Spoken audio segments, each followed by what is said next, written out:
The wolf is a creature revered by Japanese folklore, seen as majestic yet alone, unflinching, courageous, and beautiful. Japan has historically considered wolves the messenger of gods under Shintoism, and a guardian of the natural world. In recent decades, however, as Japan is industrialized and the countryside has been overtaken by new cities filled with modern conveniences, there has been a growing feeling of disconnect between humans and Mother Nature. During this time, Japanese wolves have also been hunted down, and in modern times, sightings of them have become rare, reserved for a lucky few. This has redefined the plight of the wolf in Japan's eyes. The once mighty warrior that protected the forests of old has, in recent times, become a symbol of sadness for the Japanese people, a relic of loss and extinction, marred on by years of deforestation and a disregard for the creatures of this world. In 2012, acclaimed Japanese director Mamoru Hosoda addressed some of these themes pertaining to environment and identity in his animated film Wolf Children. And so today, friends, that's what we're going to discuss. So sit back and relax as we talk about Hosoda's greatest film to date, Wolf Children.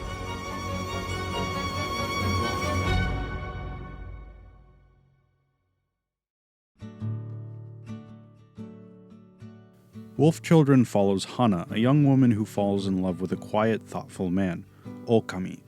They meet in college, and spurred on by her persistence, a romance soon blossoms. But Okami holds a secret. He's the last in a line of shape-shifting gray wolves, a creature nearly extinct in modern Japan. He tells Hana this secret, and she accepts him, their relationship resulting in 2 children between them, and a slightly steamy scene of intimate affairs between a human and a wolf, but I won't go too much into detail there. The kids, Ame and Yuki, both inherit their father's shape-shifting abilities.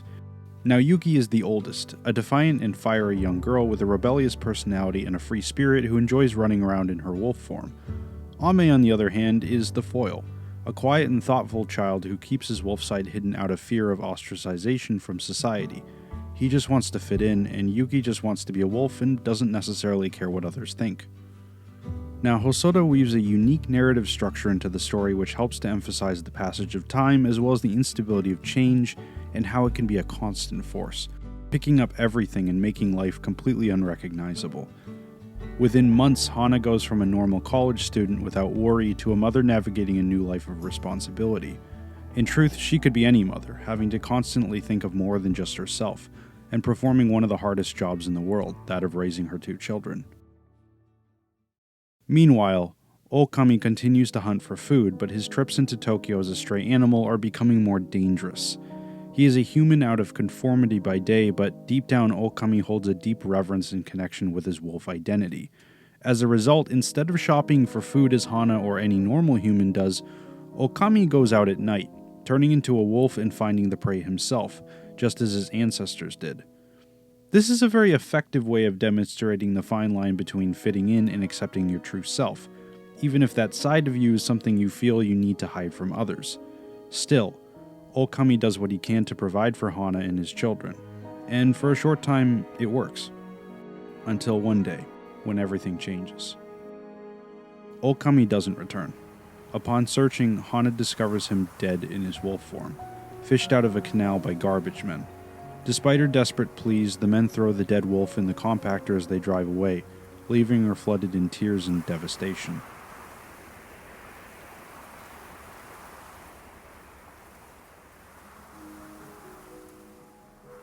Hosoda uses this scene at the end of a long montage, making the film narratively feel like the viewer has been experiencing a long, beautiful dream. When it ends with tragedy, we're violently pulled back into the present. The film's soundtrack goes silent, and a sober moment captures the feeling of desperation and loss that Hana feels, in mourning with 2 hungry children to feed and no one to turn to for help. From here, Wolf Children dives further into a story of struggle, but also one of growth.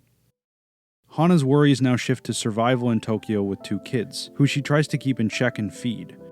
One scene shows her desperately trying to decide if she should take Yuki to a veterinary hospital or a human clinic when she begins throwing up. And this is a perfect way to demonstrate her struggles with identifying her own children. All of this is told through a series of vignettes illustrating the confusion and worry that Hana feels. Each passing day is a hurdle to jump, and each night is a short reprieve before the next problem arrives. Now I've got this quote here I like from the writer Michael Bamberg, who addresses this idea in his article Identity and Nation. In the article, he states, quote, "The local interactional environments in which narrative units emerge form the foundation for inquiry into identity formation and the sense of relief."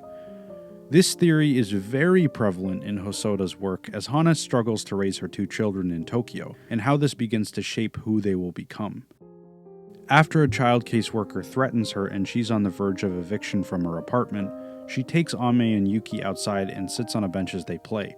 Then she looks at them and asks a simple question. What do you want to do from now on? Do you want to be human or wolf? Now, this is a very direct way of addressing the movie's themes, but I think it also plays the role of introducing the societal expectation that you can only be one thing, an idea that has been crafted within a narrow scope of non-shape-shifting humans. Promptly, the kids exclaim that they wish to be both, which is probably what I would say if I was asked the same exact question. Hana therefore decides to take her children to the countryside, a place where they can be anything they want, human or wolf. She purchases an abandoned house and begins trying to renovate it. From here we can see the beginnings of identity changes for both Ame and Yuki. In Tokyo, the cold looks and expressions paint a portrait of a place unfit for a wolf, a world where that side of the children would have to be suppressed and forgotten if they were to conform to a normal life. However, in the countryside, they can howl or scream and run as much as they want. There is no one to judge and no one to take Hana's children away from her. Here she can give them the life they want and raise them both as human and wolf. There's this scene where they're running through the woods, and I love this part of the film. It takes all the grand memories of childhood and adds a beautiful score to perfectly encapsulate the idea of growing up, and the wonderful feelings it can harbor. Never in one's life will they feel as secure and as unbothered by the harsh world as when they're kids, and seeing this made me tear up a bit. It's an absolutely beautiful scene.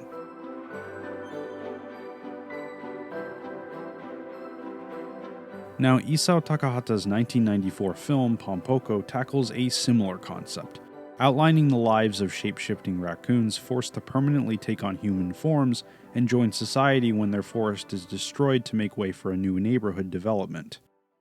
Like Wolf Children, it employs a narrative style, guiding the viewer through the turbulent lives of its main characters and their struggles to fight back against the powerful human antagonists of the story.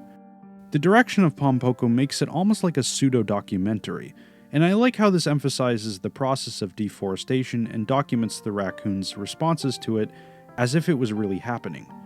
In many ways in our world, it is really happening, just without some of the more fantastical elements of the film. Though the message of Pompoko remains bleak as they, spoilers, do end up losing their home in the end, Wolf Children tells a slightly more hopeful story, if with a touch of sadness at the end. The film also finds ways to demonstrate the quiet solace we sometimes can find in isolation from prying eyes. Hosoda's depiction of the fellow villagers in the area remains cold to Hana at first, citing her as a quote-unquote city person, not fit for the work of a farmer. However, Hana works hard, planting crops herself and taking care of her children as they grow, and eventually the villagers do end up welcoming her into their close-knit community, and they begin to assist her with her work. The concept of seasons are used to greatly emphasize the passage of time and show how subtle changes begin to affect the children as they grow more prevalent in the story and how days quickly turn to years. And as a kid, yeah, I felt that. Before I knew it, I went from eating goldfish at home and watching Arthur to sitting down for a job and leaving home to go to college. Everything just seems so quick when you remember it all. Now, the struggle with identity is a subject applicable to those all around the world.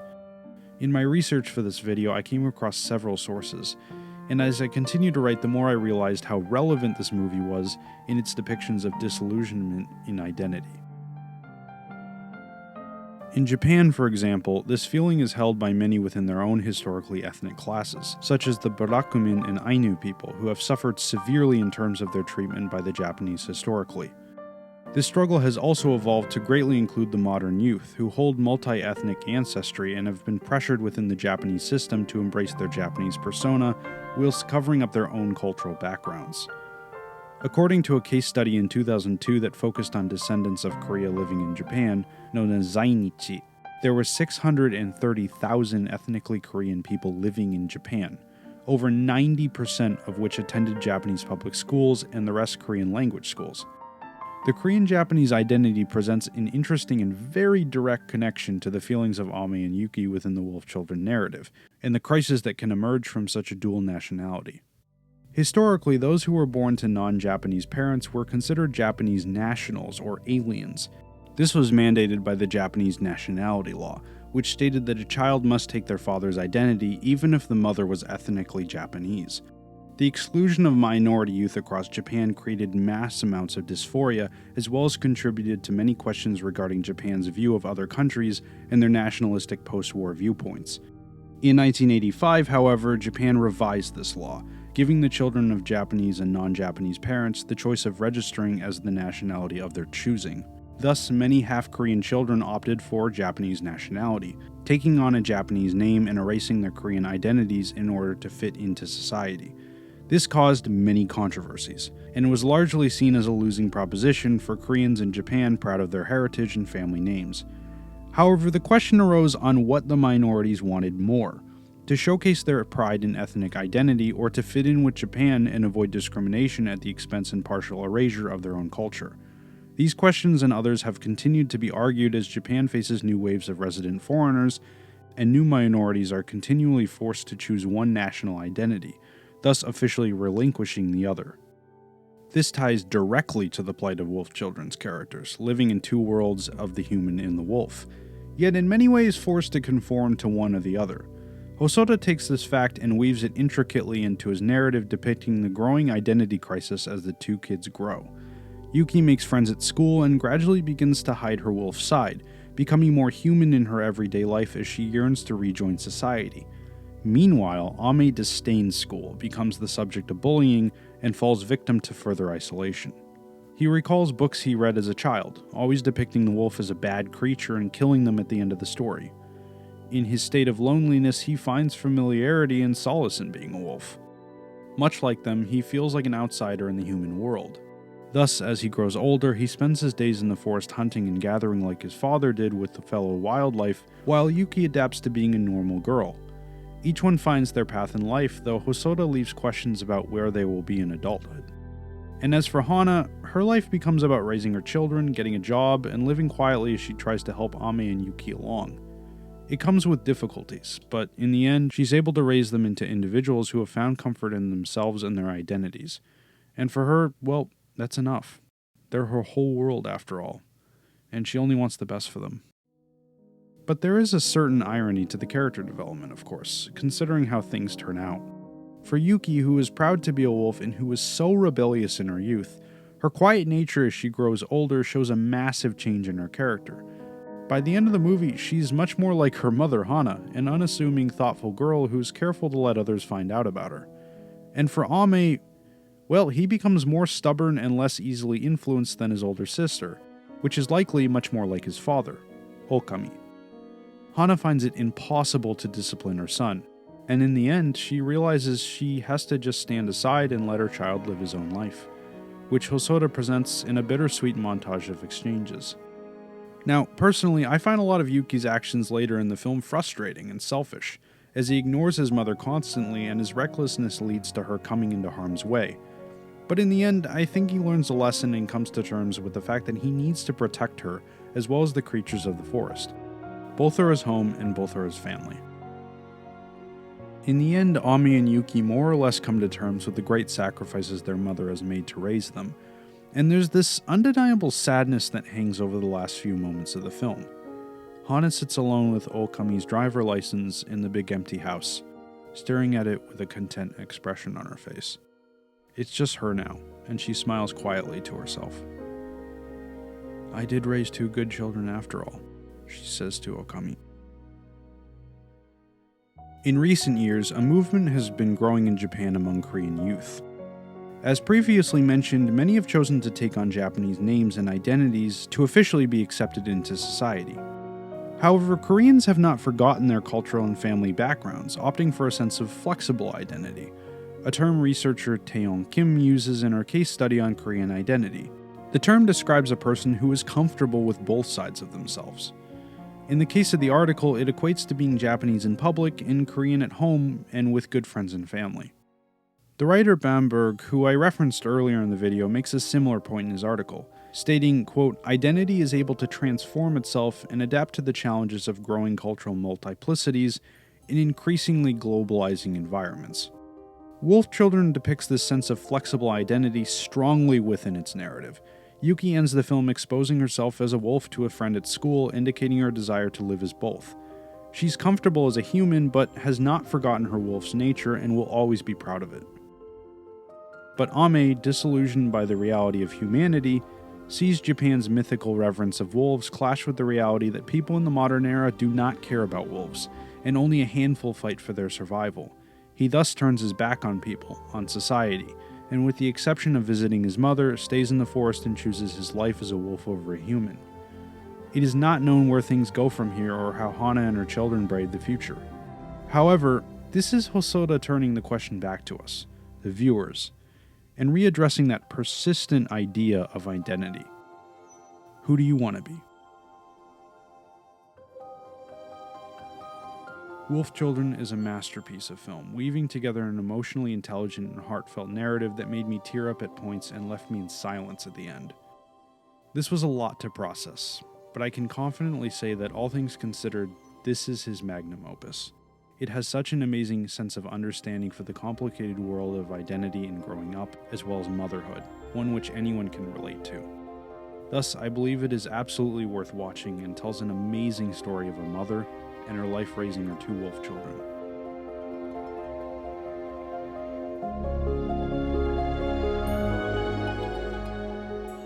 Everyone, as always, thanks so much for watching. Tell me, have you seen this film and Hosoda's other works? What's your favorite, and how do you feel about this story? Let me know, I'd love to read about it in the comments below. But for now, I wanted to share a few announcements with you. The first is that things are expected to get a bit easier in regards to my college schedule in December. I have been really busy this semester, and as a result, I haven't been able to deliver on new videos, and I apologize for that. The hope is that I can maintain a more consistent schedule this coming year for releases. And the second announcement is that I've created a Patreon now, which will include some early access video content, dedicated reviews on media I don't often get into video form, as well as some more personal stories up the road and art posts for some of the stuff I've been working on in and out of college and YouTube. Of course, just watching my videos, liking and subscribing really helps me out, and there is no pressure to sign up. But if you want to, just know that I really appreciate it, and it will go a long way in helping to pay off some of these ongoing student loans. College is so expensive. But as always, everyone, thank you so much for watching, and I'll see you all in the next one.